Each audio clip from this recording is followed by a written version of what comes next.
বন্ধু বান্ধৱীসকল, প্ৰেৰণা ৰেচিপিলৈ আপোনালোকক স্বাগতম জনাইছোঁ। আমি আজি ৰাতিপুৱা আহাৰৰ বাবে এটা ব্ৰেকফাষ্ট বনাব লৈছোঁ। পুৰি ৰেচিপি আৰু ৰঙা বুটৰ ঘুগুনি। এতিয়া আমি আটাখিনি মঠি ল'ম। আমি এতিয়া বুটখিনি আৰু আলুখিনি বইল কৰি ল'ম। আটা মঠা হৈ গৈছে।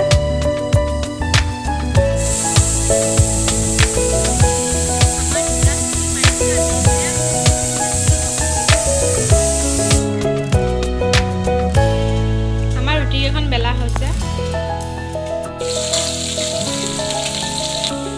এতিয়া আমাৰ পিঁয়াজখিনি ৰঙচুৱা হৈ গৈছে। ইয়াত আমি অলপমান নিমখ, আমি বইল কৰোঁতেও নিমখ দিছিলোঁ, সেইকাৰণে সোৱাদ অনুযায়ী নিমখ দিছোঁ। অলপমান হালধি গুড়ি,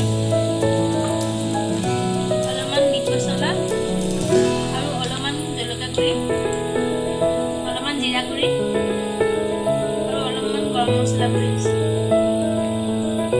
ধনিয়া গুড়ি ভালকৈ এইখিনি ভাজি ল'ব। আদা নহৰু পেষ্ট দিছোঁ। এতিয়া আমি বইল কৰি থোৱা আলুখিনি দি দিছোঁ।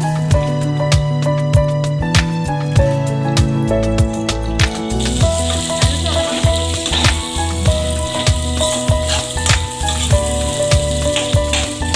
যাতে আমাৰ তৰকাৰীখন ধুনীয়া হয়। এতিয়া আমি আলুখিনি অলপ ভাজি দিছোঁ। ইয়াত আমি বুটখিনি দিছোঁ। বুটখিনিও ভালকৈ ভাজি ল'ম যাতে মছলাখিনি লগ খাই মিলি যায়। আপোনালোকে ইয়াত বিলাহীও ব্যৱহাৰ কৰিব পাৰে। আমাৰ ঘৰত বিলাহী নাথাকে কাৰণে আমি বিলাহী ব্যৱহাৰ কৰা নাই। ইয়াত আমি অলপমান পানী ব্যৱহাৰ কৰিছোঁ। পানী নিজৰ জোখ অনুযায়ী দিব। কিছুমানে গোটা কৰি খাই ভাল পায় আৰু কিছুমানে পনীয়া কৰি খাই ভাল পায়, সেইকাৰণে নিজৰ জোখমতে দিলেই হ'ল। এতিয়া আমি ঢাকনিখন লগাই দিম।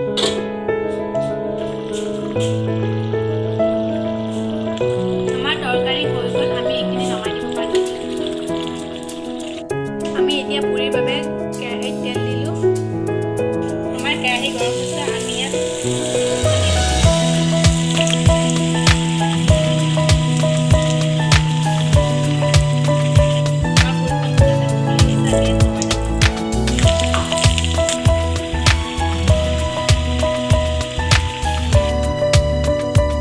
আমাৰ পুৰি আৰু বুটৰ ঘুগুনি ৰেচিপি ৰেডি হৈ গ'ল। ভিডিঅ'টো ইমানখিনিলৈ চোৱাৰ বাবে ধন্যবাদ। ভিডিঅ'টো ভাল